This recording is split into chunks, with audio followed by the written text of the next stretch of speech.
Good afternoon. My name is Ebony Reed. I'm the Chief Strategy Officer at the Marshall Project, and I'm also working on a book about the wealth gap in America for HarperCollins. I'm joined today at the end by Wesley Brooks, Home Ownership Lead, Housing Access and Affordability, SVP at the Wells Fargo Foundation. Next to Wesley is Lorenzo Lo Amani, Policy Advisor, Office of Consumer Policy, U.S. Treasury. And directly next to me on my left is Joe Roseanne, President and CEO, Vermont Slauson Economic Development Corp. So this is Hope Global Forum's first large gathering since the pandemic. And so the first thing that I wanted to ask the three of you is if you could talk a little bit about your work and then also how you see how the pandemic has impacted social mobility for us in the United States. So, well, thank you all for being here. Again, Wesley Brooks. I'm with Wells Fargo's Foundation, and I work in housing access, affordability, philanthropy. The work that we are doing, specifically around homeownership, is about going into marginalized communities and investing in resources that allow financial health, generational wealth growth, and really putting the dollars back in the communities that we serve, or that allow us to call them their bank.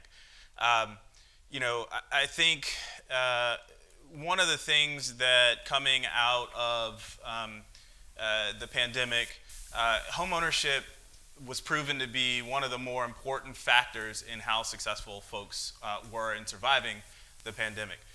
We saw that kids had better school outcomes if they had stable housing. We saw that with inflation going up, people were able to be evicted. Fortunately, there were a lot of federal protections stopping that. But if you were a renter, you had less housing stability than you did if you were a homeowner. If you bought before the pandemic or right into it, you had significantly lower interest rates than what you're dealing with right now. And so coming out of the pandemic, I think we have to kind of adjust where our priorities are and where our focus is, and make sure that we're making the right financial decisions to make homeownership successful for those who are already in it. We're going to come back to that and talk a little bit more about homeownership. Joe, how about you? Well, let me first say, when Kevin called and said that John wanted me to speak on social mobility, I'm an old school guy. So going back, you tell me social mobility, I'm talking about who had a car and get us to the club, So, different perspective today. Vermont Slauson, we've been around 42 years. Unfortunately, my predecessor, Marva Smith Battle Bay, who was an icon in South LA, passed away in April of 2016. Coincidentally, I had announced my retirement from the city of Los Angeles. I was the director of small business programs for the city. And the board approached me and asked me if I would come on for a couple of years to stabilize the organization, and I'm ending my 6th year. But I am leaving next year.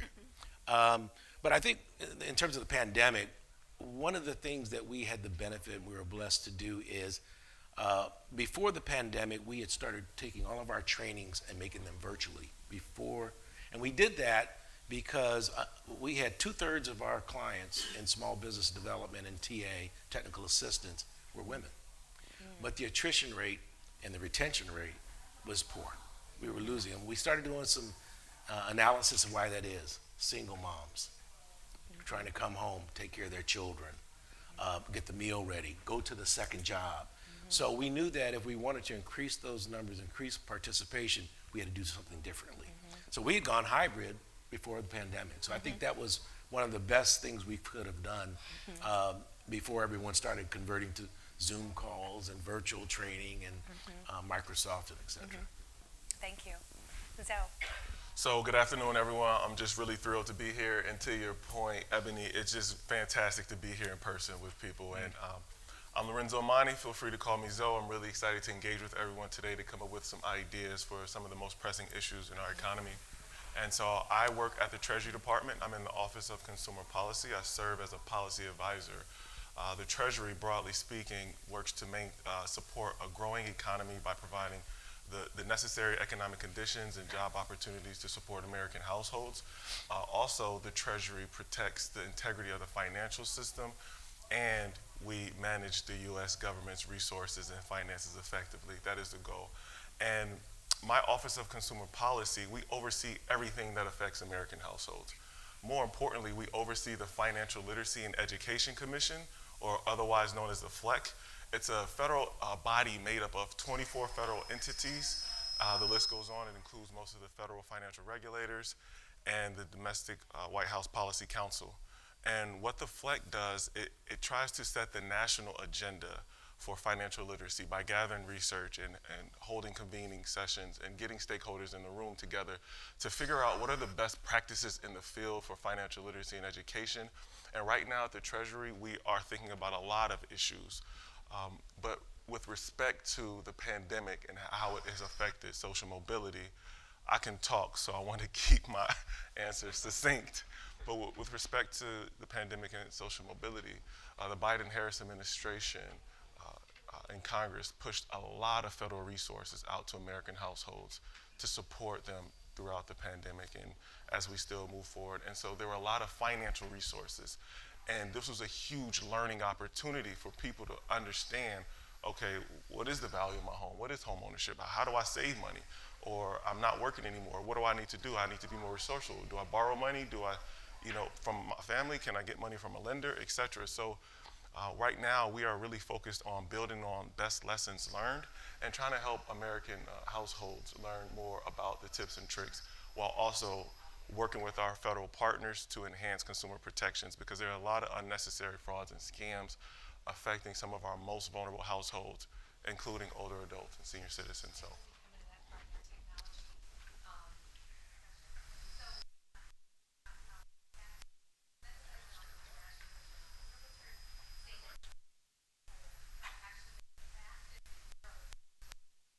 First quarter of 2020, which was during the first quarter of the pandemic. So let's talk a little bit about these new homeowners, this growth area for Black households. Maybe I can start with you, Wesley. If you could talk a little bit about what are actions they need to take, things they need to think about. These are people that are new to home ownership. And then I'm sure there are a lot of people out there that still are thinking about how to move into home ownership. Yeah, absolutely. So if your timing was fortunate enough that you bought a home more than a year ago, congratulations, right? You beat out the 7% plus interest rates that we're dealing with right now. So you got in right at the right time. And we talked about housing stability. As a homeowner, your taxes may go up, but your mortgage should be pretty solid. Your insurance may go up a bit, but what you're paying on a monthly rate or an annual rate is not going to change as much as those folks who are renting right now. Right? Talk to your friends who are renting, and they'll tell you that sometimes their rent's going up 30, 40, 50% in a year. All right? That type of instability in your housing becomes really detrimental when everything else is going up in terms of how much it costs just day to day.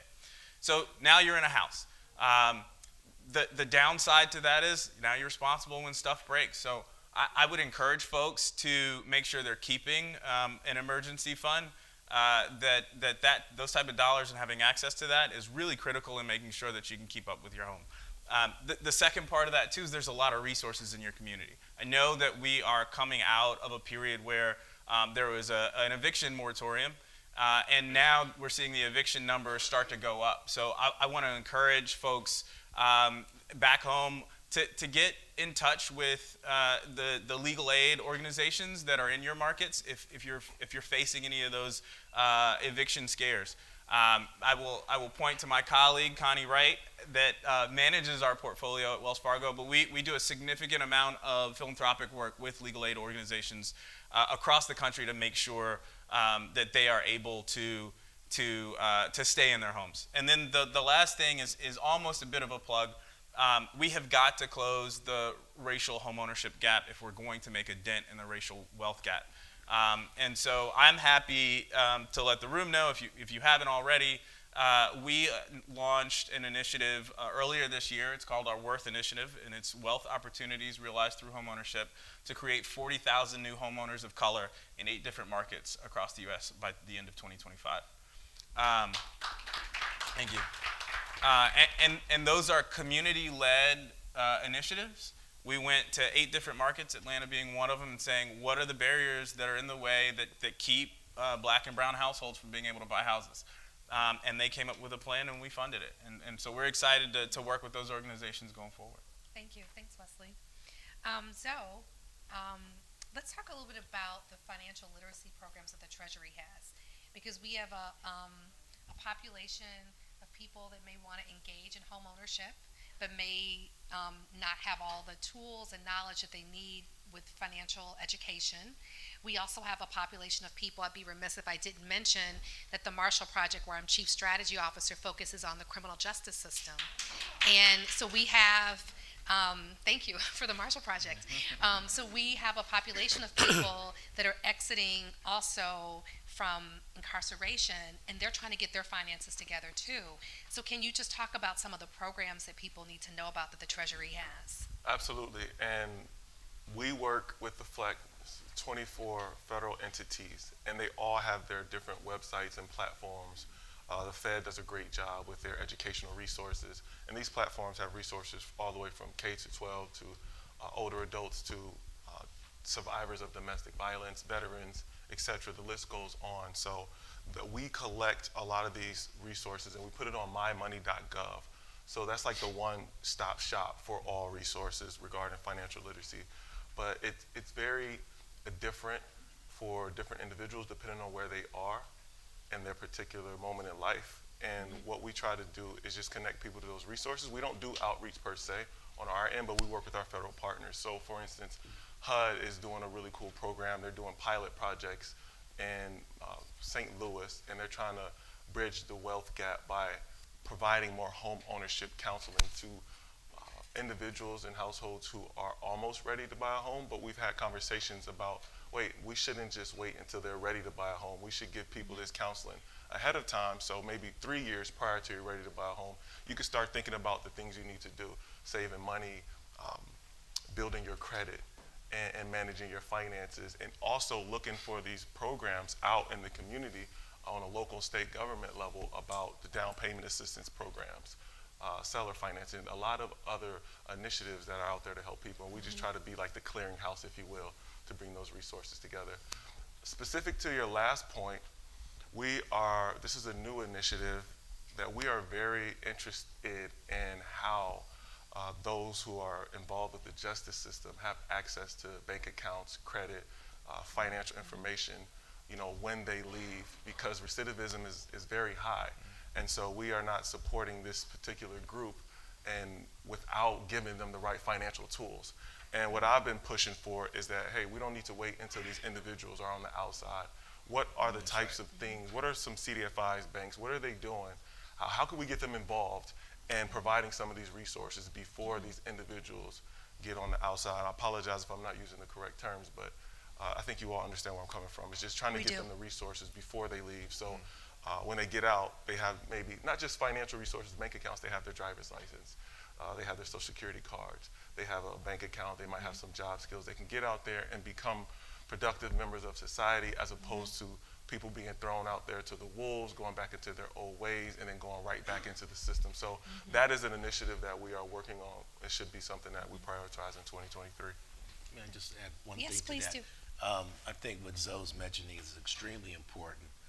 Being a city bureaucrat for 29 years, and part of that was with the Los Angeles Police Department, seeing that recidivism, that getting folks before they're released from prison is essential. You got to get, particularly in the LA County jail system, we had some programs where you get in there before a man or a woman is released from the system. Extremely important. Very important. Let's move now to talk about small business and entrepreneurship. Dr. Tiffany Howard of the University of Nebraska, Las Vegas, is an expert in this area, and she has found through her research that the median net worth for Black business owners is 12 times higher than Black non-business owners. So, Joe, I know that you're doing some work through your organization to grow youth entrepreneurship. Tell us about that. Yes. So the beauty of this is 4.5 years ago, we had an asset, which is extremely important. If you have real estate, you can do things, brings you power. We had an asset that was undervalued and underutilized. So we were fortunate enough to strike a partnership with the Annenberg Foundation in Los Angeles, as well as Best Buy. And just this last June, we opened a multi-million-dollar South LA Teen Tech Center, which includes everything from cybersecurity, coding, digital animation, robotics, drones. Just for an example, once you get your drone license, you can make six figures money within a year. That's life-changing. That's Yes. without a degree. A lot of companies want people who can operate drones, media That's right. companies, That's right. legal companies. And for those that are in real estate, you know that the old ways of going in and having a photographer come in, that's dead. Everything is drones now, aerials and inside these properties, and commercial, huge. Do you teach the students how to use, the young people? How to Yeah, Okay. and so just an example, education, I don't want to minimize the importance of education, but the kids that we deal with in South LA, like in many of the communities you all live in, they're not going to go to college. They're not going to go to college. And they're not going to go to college not just because of the financial resources, but because they're working to support their families. So you can have free education. That's great, but if you're trying to help mom, because you got to go work wherever you're working to help support that family, those are things that people that might be sitting in a glass office don't understand. When you're boots on the ground, you see that every day. So, for example, we put a young man who did one semester of college at West Los Angeles Community College. He dropped out. School wasn't for him. We got him in our 12-week boot camp. 60 days, 2 months after he graduated, he was placed at Google for 80 grand a year. That's life-changing. 19 years old. Yeah. That is life-changing, and that's a lot of money for someone his age. It's still LA though, so I don't well, know about a house. well, but I mean, I'm sure he's doing better than some of his friends, right? Absolutely. So does financial literacy come with that that program with the 12 weeks? That's Okay. part of the program. But, this financial literacy for small business is important too, because one of the things that I changed when I got Vermont Slauson, if you want to be a client at Vermont Slauson, one of the things we added to the checklist, what we call our BNA, our business needs assessment, is how do you handle your home finances? If you can't handle your home finances and we allow you to participate in building a business, we're setting you up for failure. You got to understand how to handle your personal affairs before you start trying to run a business. So we do add that to our training. Wesley, I know that you wanted to talk a little bit about addressing entrepreneurship opportunities with real estate appraisers. If we could talk about that. Yeah. Absolutely. So I'm throwing homeownership out there all the time, right? And part of the conversation around homeownership is you're closing the racial wealth gap. I think we've all heard the stories in this room. We know people, it may have happened to us, where our house was appraised significantly lower than what the value actually was. We weren't able to tap into the equity, whether through a refinance or trying to sell our home. We weren't able to tap into the equity that was in our homes. And there was a PAVE report that came out earlier this year, late last year, that talked about what some of the barriers were and why essentially racism was manifesting itself in the appraisal industry. So internally, before that, actually, Wells Fargo did a look at our own internal appraisers and made a conscious effort to increase the diversity in our portfolio of appraisers that we use. But after that, we were working with other lenders and said, we could probably do this for the market as a whole. Our diverse segments team came to the foundation and said, let's do a grant to figure out how to increase diversity among in the appraisal industry, which, if you don't know, is 98% white. So we announced less than a month ago a partnership with the National Urban League to pilot a program in 3 markets, in Charlotte, Atlanta, and Houston, to add new appraisers of color in each of those markets. And the goal is that by increasing, by increasing the diversity in those markets of the appraisers, you're not gonna have to take your pictures down in order to get a fair shot, right? The second part of that, though, is usually these appraisers go work for somebody, and they might not necessarily get invited into that. So part of that partnership with the National Urban League is access to their entrepreneurship centers to allow these newly trained, newly certified appraisers to get the access and the assistance to start their own appraisal businesses and to be able to go out and do this for themselves. one of the things, Wesley, that you and I talked about the Wells Fargo program, and part of what makes it special is that it's helping people connect with their mentors, but they're also going to be competing with them. That's right. And so without a third party kind of helping ease that, it can be hard for people to go into the space. Yeah, so just a quick background in the appraisal industry. There are classes that you have to take to get certified, but you also have to have a certain number of hours that you train with a certified appraiser who acts as a sponsor or a mentor for you through that process. So imagine that you do this work, you get paid by the number of houses you do. If you're not appraising, you don't get paid. And now we're asking you to bring someone in who may one day be your competition, that you now have to teach them to do what you do. You probably wouldn't be as motivated to do that if this wasn't a friend or a family member to be able to do that. So there is both compensation for that now mentor who is bringing someone else on so they don't lose hours. It allows the mentor to now pay the mentee, which sometimes does not get paid for the appraisal work that they do. And it allows for support in the small business arena to be able to do that. Okay, great. Well, let's move on to technology. Excuse me. Joe, could we talk a little bit about more on the technology of the training that's happening in LA? Yeah. So, one of the biggest voids, particularly for Black and Brown-owned businesses, which is the majority of the clients that we work with on a daily basis, probably the biggest divide is technology, particularly if it's a second or third generation business where the grandfather passed it on or the grandparents passed it on to the son and daughter, and now the kids are running the business. That evolution of understanding how important technology is. We still have businesses in South LA, and you may have in some of your communities, that still operate in a brown paper bag. Cash in the bag, because they don't trust banking. They don't understand the technological piece, the digital way of doing business. So that's extremely important. Particularly, we all go shopping now. It's either cash app. Everything is getting away from cash transactions. So we have an opportunity and a responsibility to help teach these businesses the importance. That's part of the reason why we built the Tech Center, because it includes this type of training, particularly for our young entrepreneurs that we're working with now. Okay. Thank you. And so I know that at the Treasury, you've had some focus on how to protect people from scams. And technology can be good on one hand, but then it can also leave us at risk on the other. So can you talk a little bit about that? Yeah, I have several thoughts. And just a lot of people get their information online, right? And there are different platforms that people feel are more trustworthy than others. There's a lot of great information on YouTube. A lot of young people are getting most of the information, financial information, from YouTube videos, right? But they're also in those YouTube, and no shade to YouTube, but just these online platforms, there's a barrage of marketing information from some of these cryptocurrency platforms, some of these other individuals and actors who are pretending to be backed by a solid, credible financial institution that are tricking some of our consumers. And also what we're seeing with the frauds and scams are those romance scams. Part of the pandemic, right? A lot of older Americans were lonely.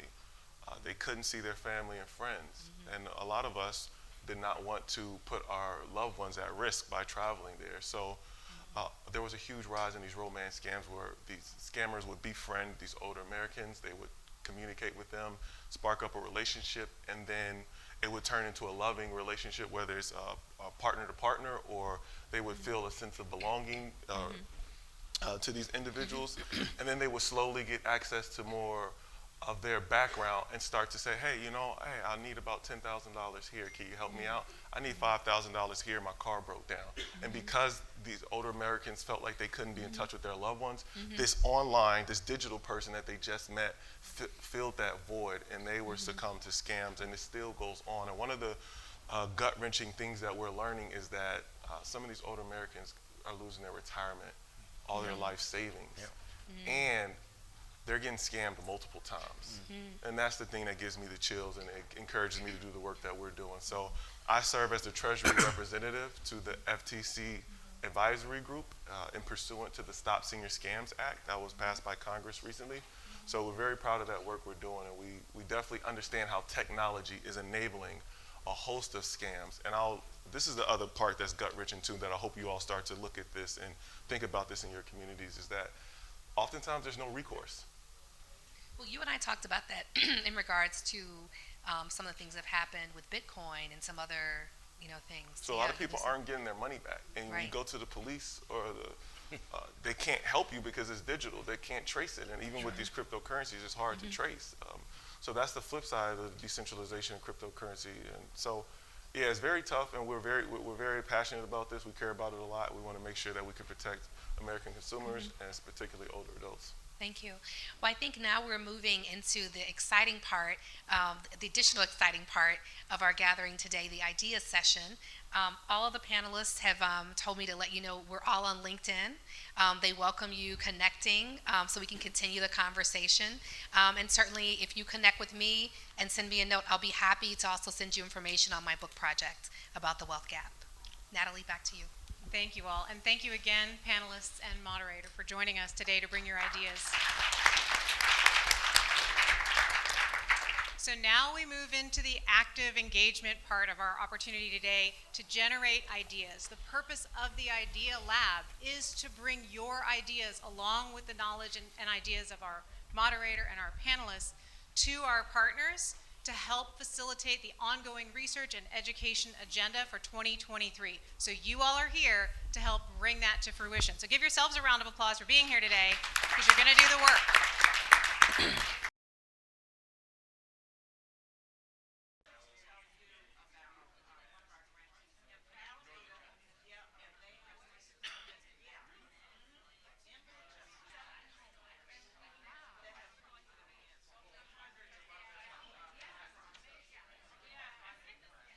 Our panelists will be listening and take into consideration all of the things that have come from you. And then we'd like to synthesize, they'll give us a little feedback, a little pushback maybe, a little deep thinking about it as well. And then we'd like to take those ideas, synthesize them into our top 5 priorities. So it's a filter system to get all of your wonderful ideas captured here, moving us into 2023. All right? Okay, great. Are our leads ready to go? You ready to share your ideas? I want to hear that. Feel the energy. I feel Bill's energy in his head right now. He's ready to talk about it. He's ready to share those ideas. All right. So, and I only have the one mic right now, so I'm going to pass the mic. We'll get the table, we'll get us kicked off. Here, Barry's going to take it out. Thank you so much. So I've had the pleasure, wonderful discussion with 5 ladies here, and I'd like our table to be known as the policy table. We feel that without system level change, that the reboot becomes effectively impossible. So among all the ideas that we had, and we had quite a few, we initially started off speaking about the fact that the American dream is not a cookie cutter dream for all.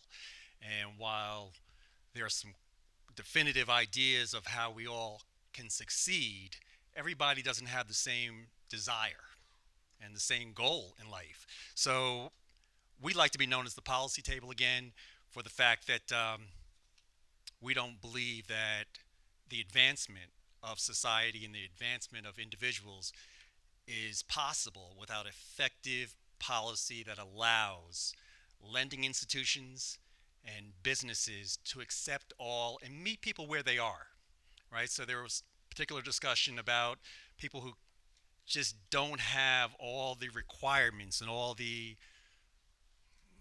I'd say, and the requirements, I'll leave it at that, to meet what certain lending institutions call for when seeking to make a loan, right? So if someone steps to the plate and they cannot check all the boxes, or for that matter, they're required to check a box that is going to prohibit them from receiving financing to buy a home, then, how is this American dream, defined by home ownership? You've just told somebody that if they check the box that's going to prohibit them from receiving the loan, that they cannot obtain the American dream, then, how is it that we all have the same idea? So we want to be known as the policy table, and there was discussion, and I'll wind up by saying that policy change is local, but it has to be advanced to a national level or to a federal level.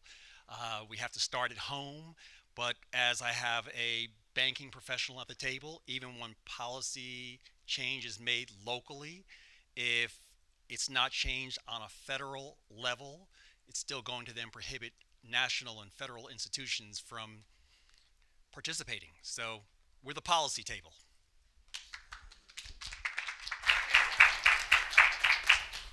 I'm coming to the back. That's you, Daryl. I'm coming in. Policy table 2. So we had a very energetic table here. Quite a few folks from California. We probably needed an hour, but we got through it. I think we came up with 3 ideas that we talked about. Number one was in the investment world. How do we stem the tide of the pipeline of the investors buying so many properties and driving up the value of the properties, and then really putting those folks out of the home ownership market? Because that's a big issue right now with the investors coming in. One of the things I didn't mention, everybody has a cell phone here probably. You probably get 2-3 calls a day wanting to buy your house. So that's all investors. So that was one of the biggest things I think that we brought out of our discussions. The second thing was the appraisal piece. Wesley talked about the appraisals and the fact that there was only 98%, or that there is 98% non-minorities that really control the market, and there's 2% out there. Well, one of the issues there is that if you got that 2% is probably learning from that 98%, and that 98% controls their income through working through that appraisal company and that management company. So we need to find a way to have teachers that are minority teachers working with those minority appraisers that come into the market also. That was the other piece. The other thing we talked about, I think you guys talked about a little bit too, is checking the box. And that comes back to underwriting. How do we work on the underwriting? Because it's a technology piece where it's underwritten the same way, but it goes back to what the gentleman said. Again, you want to change it on the local level for each local market, but we all know, as a former banker myself, that it's not going to change on the local market. It has to change all the way up through up the ladder and on a national level also, because they do what they do for one, they have to do for the other. Because if you don't, then you run into the disparate lending piece again. Time's up. Good job. Thank you. You can go ahead. And positive, you go ahead. You're doing great. I know, right? I'm getting so much encouragement from my table over here. That means I wasn't the original speaker, but that's okay. That's okay. But honestly, we had a very, very good conversation, and I'll kind of bridge our 5 topics together because I know we're short on time. One was education is going to be important, and education specifically meaning technical training, some non-traditional education. This will allow individuals who normally would not be able to reach home ownership be able to effectively enter into those conversations, because it's really about affordability.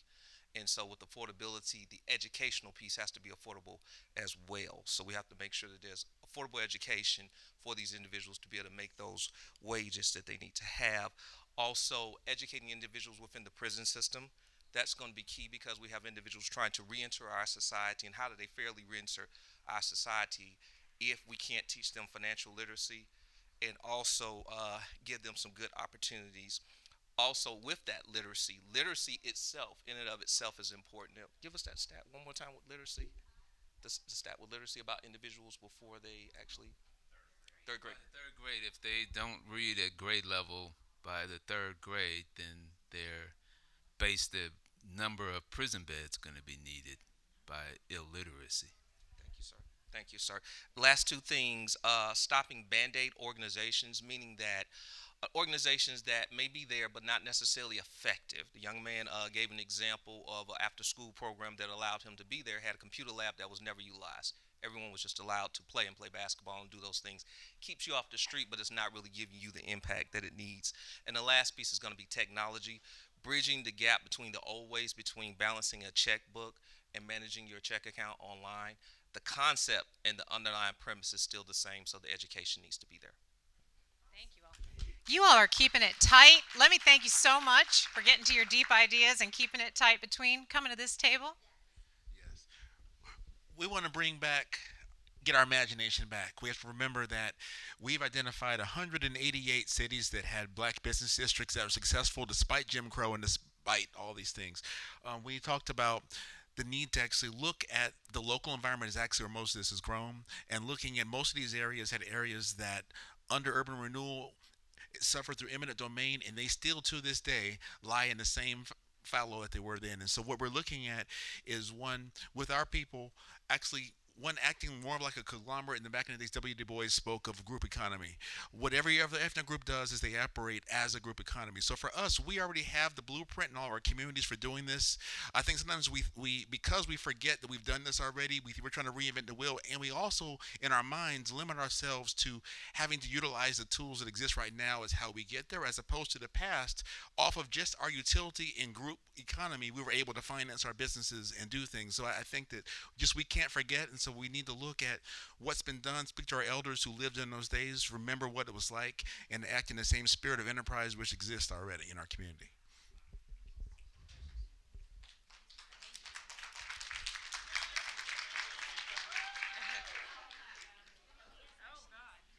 There you go. It's time now. I gave eye contact to the wrong person, apparently. Oh, really? Oh, thank you. So for our table, we primarily focused on children when imagining rebooting the American dream and the future of social mobility, because I think children are very permeable and you can teach them a lot. So we said that essentially for children, it's necessary for us to create an ecosystem within our communities where we include three main factors. One, exposure. There are a lot of communities where a lot of children don't even know that there are, for example, black attorneys or black doctors or black entrepreneurs. And I think the entrepreneurship piece is something that's often left out of the conversation. So exposure would be something that's very important.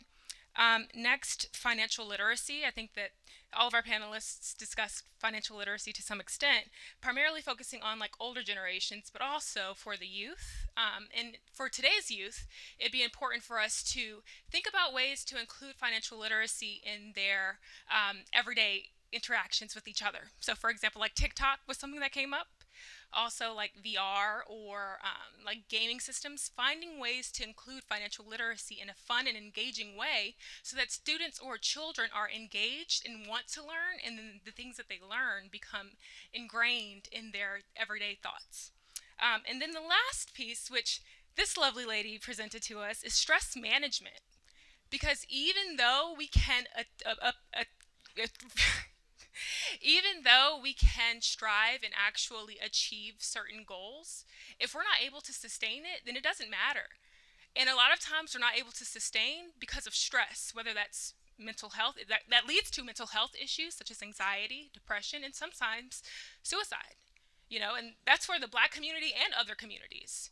So incorporating those three things in some sort of ecosystem within the digital world for children, we believe will allow them to obtain upward social mobility, or as I like to think of it, upward economic mobility.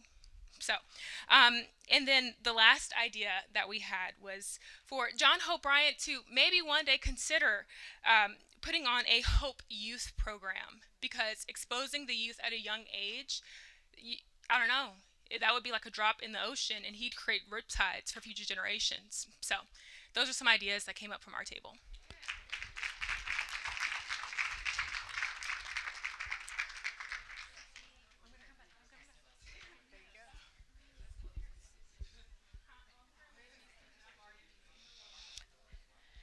All right, good afternoon. This is perfect because we're basically going to piggyback off of our last table. This table here, we spoke about using education as a tool to close the wealth gap. And the gentleman that was sitting down here, he brought up a problem. And his problem he's thinking is that Gen Z, because of what they're looking at, the millennials, like from born in the 90s and 2000s, if they see what their parents are going through as far as home ownership, they may be turned off. So how do we make it sexy or appealable to them? So, but let me backtrack. First of all, we were also talking about elementary and middle school. Same thing, exposing them to other careers. I'm a non-traditional worker. I'm in the construction industry, and we have a huge shortage. So we want to push to the young ladies who maybe not they may not know the different trades, electrical, engineering, different things, even architect. You don't have to be hands-on. That exposing them from even like late elementary, so that gap of like from third grade, if they don't pass the milestones or something like that, hey, they may be able to do something else that's hands-on, culinary, cosmetology. All of those are trades that make um, good money. And one thing that we can show them is like for home ownership for Gen Z, you can, a lot of them want to just travel the world. Okay, let's build condos that are like a roommate plan. You have your part for when you come back. The other part you can use a property manager and rent it out to a travel nurse. So you're making money, but you're traveling the world and trying to figure life out. So that's it. And then let's see. Oh, see, I put myself on a timer. Look, so that's basically what, in a nutshell. Thank you. We have 3 groups left. We're right on time. We did start a few minutes late, so we'll end a few minutes after 3. Well, in many ways, I can say we concur related to changing policies and education and also mindsets. For education, we focus on a broader question: what is financial literacy? We have to outline what are the learning objectives, what do we need to know, and how we can be strategic in teaching young people as well. Maybe that's an educator in me. I can't walk into my law school classroom and say I'm teaching law without an agenda and being able to measure the outcomes in real time. But before we got to that question of what is financial literacy and what would the education look like, what's the precursor to education? Because oftentimes we think that education equals financial freedom and liberty. But despite that, and having African American women are the top educated women across the nation, yet we're not seeing the same financial impacts. African American women, women of color as a whole, our average net worth, according to the Economic Policy Institute, is about $5. So education is not the answer alone. We had Uncle Joe or Mr. Joe with us. He was giving some of the data about these alternative pathways. What are the alternative pathways to education? We got a little fruitful debate. Is it liberal arts? Is it more? We don't know. But I think it's important to be able to ask those questions in real time and make data-driven practices around bridging the wealth gap. So the precursor to education that we outlined was systemic change. So we were with our policy team here. How do we transform policies in real time to create access? And the last piece that we left with is the big piece around access to capital and what does that mean? We've heard it time and time again, but once again, Uncle Joe outlined it. It's about collaboration. What can we build together of those alternative pathways around lending, around making sure that organizations are bankable in real time? Because we tell everyone to open a business. But the reality of it is the success of a business has to be assessed as well. How do we know if we have the right product pricing, branding, marketing, taking to scale, all of those things, having the mentorship and support in real time? So we ended with the essence of more questions to lead us to better solutions, but also the practice of evaluation and benchmarking to know where we are and how do we get to that promised land of economic freedom. Thank you.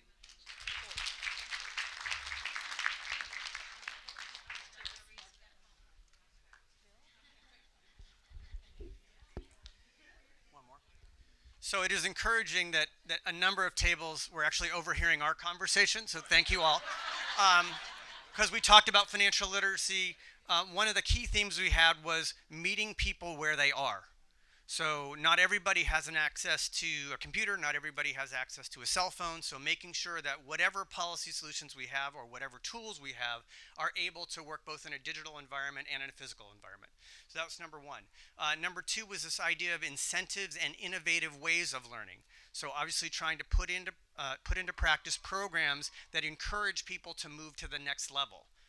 We also talked about the idea of giving some practical tools like, here's your first bank account, and if you've gone through the training, let's show you how to open a bank account. And then one thing which no one else has talked about yet, was this idea of what I'm going to call a business clearinghouse, which is kind of interesting for both intergenerational wealth creation and for maintaining and growing minority businesses. And that is, if you have a small business that is not going to be passed on because one of your heirs doesn't want to do that, can we create a clearinghouse where those business owners a couple of years before retirement say, I'm getting ready to retire. And then you have entrepreneurs or kids learning about that business. And then you can have that training program in place so that when that person or owner is ready to leave that business, it can be transitioned to that new entrepreneur. And then that way, a person gets an existing business and a community doesn't lose the resource of those businesses that were there. So I thought that was a really interesting idea.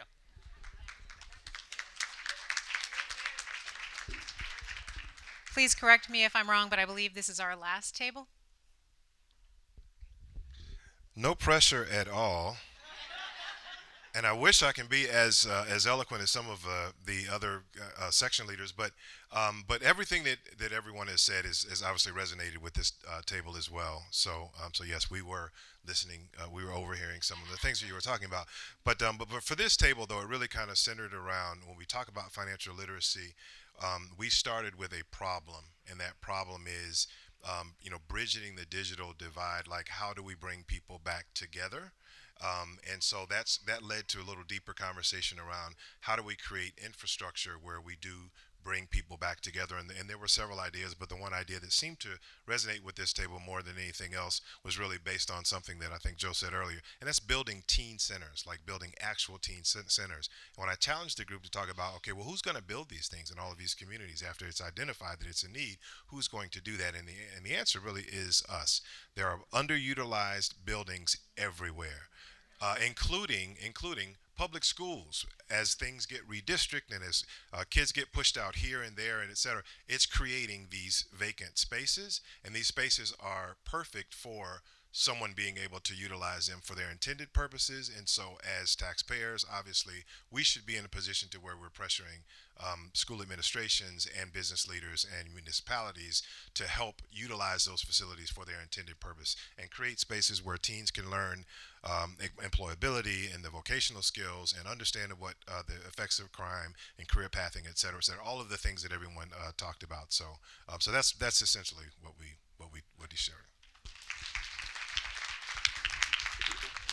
Across the board, some incredible ideas to further our discussion. Let's bring it back to our panel to help distill the overlap into our 5 big ideas. So we'll take just the next little bit and ask you all to respond to what you've heard. Open the floor to you for some reactions and to share out with our group, and then we'll come back and distill it down. So I'll leave it to our moderator, I think, to go ahead and bring them in. The first thing I want to say is the moderator. Okay. Is my mic okay? The first thing I want to say as the moderator is I apologize to the groups that I didn't get to hear, but I had to go to the restroom, and I really tried to wait, but I wasn't able to. So that's the first thing I want to say. It's just my apologies. TMI. But let's keep moving. Wes, I think you wanted to jump right in. Yeah, I wanted to. I think the most common theme was about education, and it sounded like it streamed from the beginning to the end, right? We talked about 3rd grade test scores and literacy, and it's actually interesting because one of the things that we've been talking about internally in our foundation is about how you specifically talked about homeownership counseling, but then that spread, and it said we need to start at a sophomore year of high school and talk about financial literacy, talk about compounding interest, talk about what goes into your credit score, what income inequality is, what does it mean when the interest rates are going up. All the things that we're hearing about as adults, and we're like, I wish I had learned that instead of trigonometry. We're the adults now, guys. Yeah. This, right? That's real. Like, we have the ability to influence policy in a way that allows the kids to learn useful information to be productive members of society when they get older. I wish that somebody had told me when graduating high school that when I was going to take out college loans that I would still be paying them back for a long time. I didn't know, but at 18 years old, I got to sign for more than $100,000 worth of college loans, right?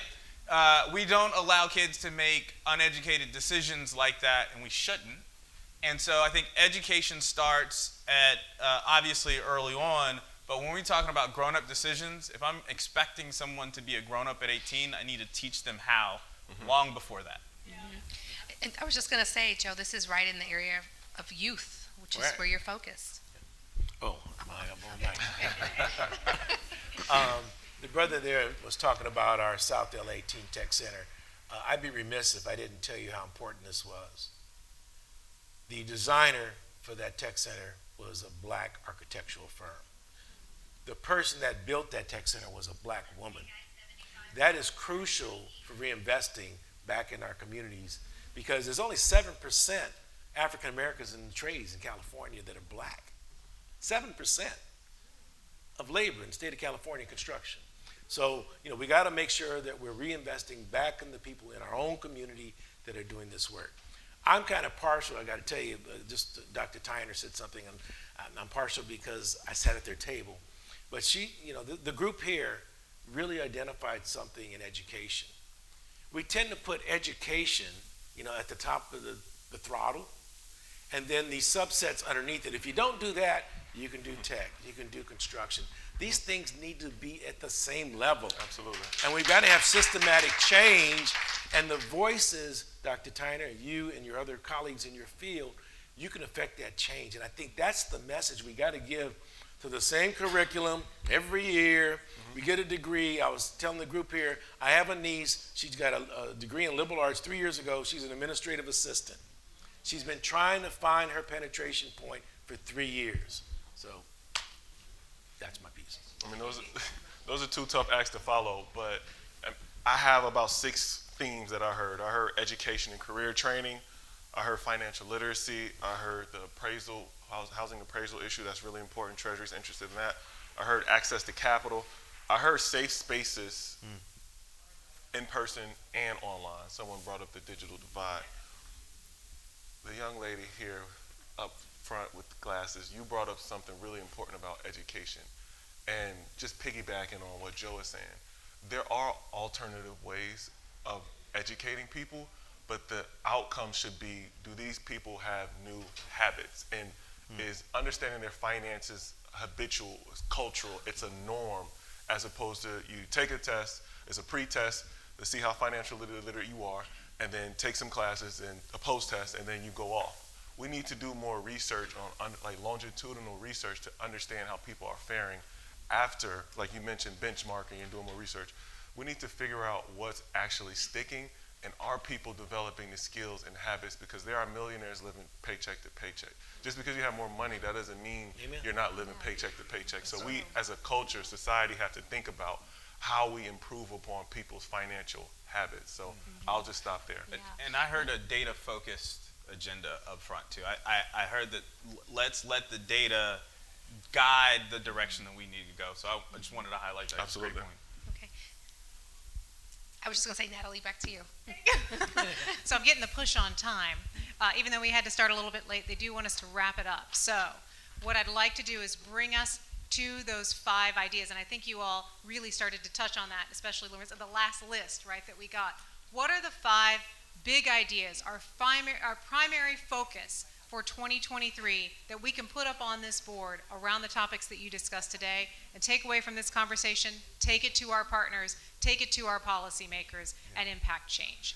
Number 1, rebooting the American dream and the future of social mobility. What is our primary idea that comes from the 4 of you and from this group? So if I can, I happen to be sitting next to my brother here from Treasury, and we actually are piloting an alternative lending model. It's called Underwriting for Good. It's through the Center for New York City Neighborhoods.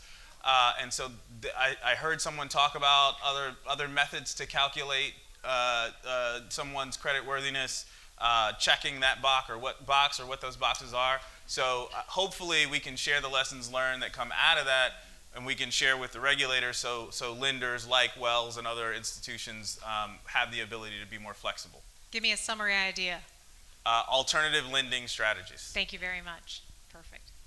Can we clarify when we say check the box for people who don't know what we're talking about? I'm personally talking about checking that box when you have to be asked, do you have a felony conviction? Yeah. Oh, okay. Yeah. Okay. Yeah.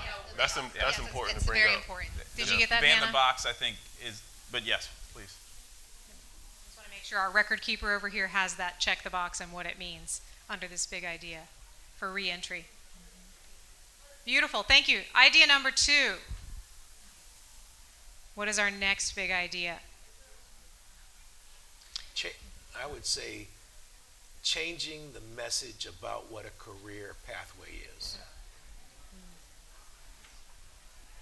Can you tell us a little bit more about that? Well, I mean, my astute colleagues that at this table talked about, you know, this whole thing about education. You talk about education, first thing we think about is college. Yep. That has to shift. Education can be many forms. It can be construction. It can be technology. It can be a myriad of different things. But we got to get away from the traditional thinking about education as a 4-year degree with $100,000 of debt when you leave. Thank you so much. Absolutely. I don't know if you heard, she said the American dream isn't cookie cutter, right? We didn't catch that up It's here. not The cookie American cutter. dream is. Okay. Not cookie cutter. Beautiful. So we've talked about education. We've talked about alternative lending. Of these conversations, what are our other big ideas to take forward? I'll say this, that housing appraisal issue is a really big deal. PAVE includes OCC, Treasury, HUD, a number of federal regulators. And that is something, when you think about racial inequity, that is a problem that's tangible. It's solvable, right? A lot of our racial inequities, we think about the historical, long-standing things that we can't do anything about.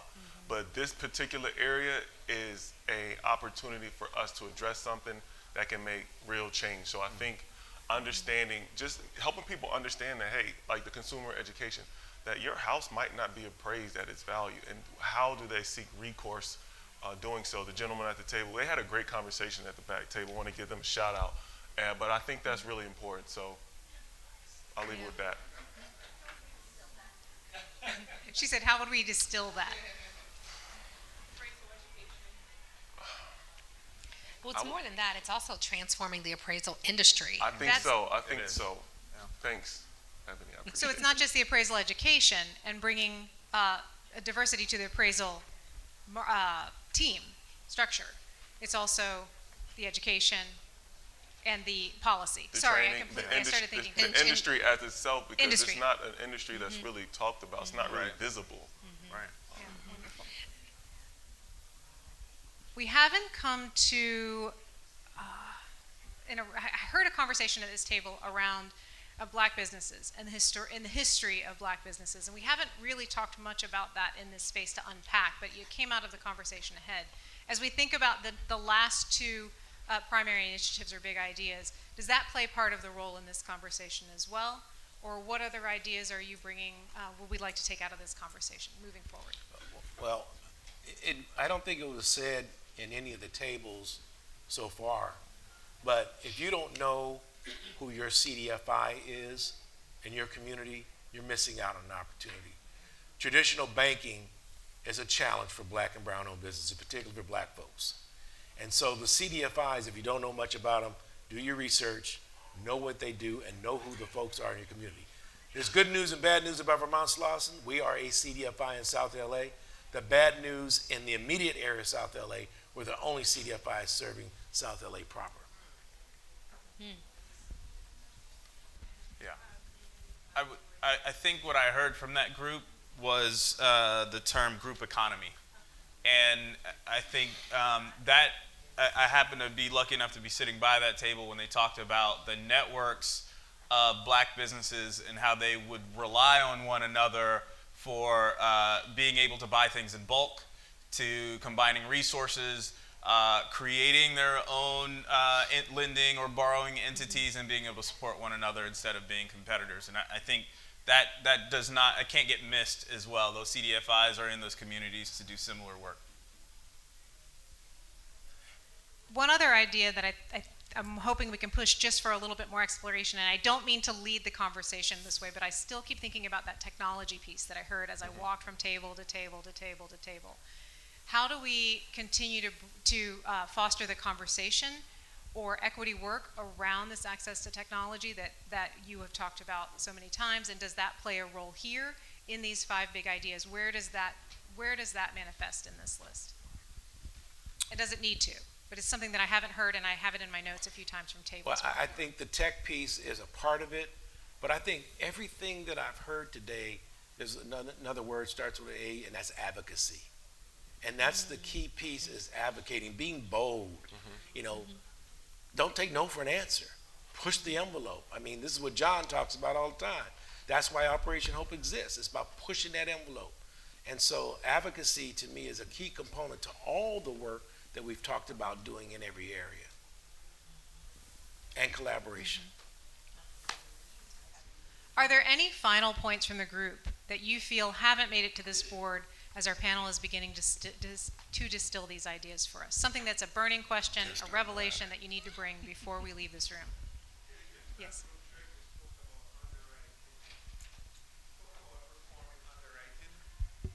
I was saying the gentleman from Treasury spoke about reforming underwriting. Yeah, just I'm with Wells Fargo. In the foundation specifically, we were talking about a grant that we did with the Center for New York City Neighborhoods to test an alternative underwriting strategy. So that we're hoping to get the lessons learned within the next couple of years, what they got out of that, how effective that was, their critical benchmarks, and then we'll share that within the industry and with folks at Treasury. Hopefully the idea is that there are other ways to determine credit worthiness than just a FICO score.